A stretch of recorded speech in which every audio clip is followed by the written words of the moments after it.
ते काका क्लिअर होतील.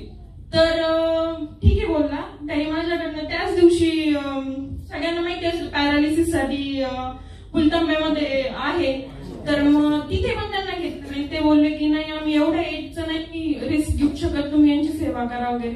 मग ते सगळेजण घरी गेले.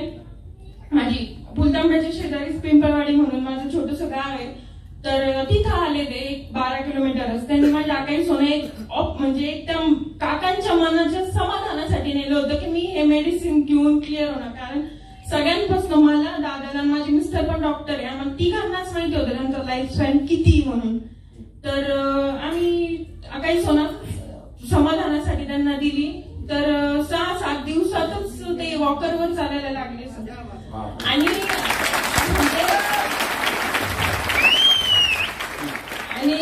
चालायला लागले. तर मला ते बोलले, त्यांना माहित नव्हतं मी ते मेडिसिन दिलेलं आहे म्हणून. तर मला ते बोलले की त्यांना मला घ्यायला म्हणजे भेटायला बोलव की तिने मी भेटायला गेले सर, सांगू नाही शकत. म्हणजे लक्षात येते का तुमच्या? तुम्ही इमॅजिन नाही करू शकत तुम्ही कुठे आला. कळते सनेज काय आहे, सनेज काय आहे, इथं काय आहे, तुम्ही कुठं आलाय हे तुम्ही इमॅजिन पण नाही करू शकत. ओके 85 इयर्स वर्षाचा म्हातारा माणूस अक्षरशः म्हणजे पायावर पडला सर.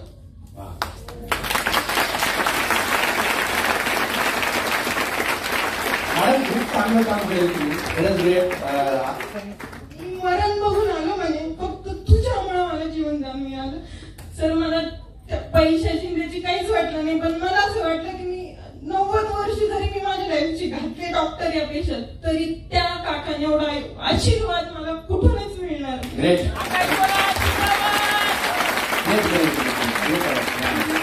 तुम्ही विचार करू शकता.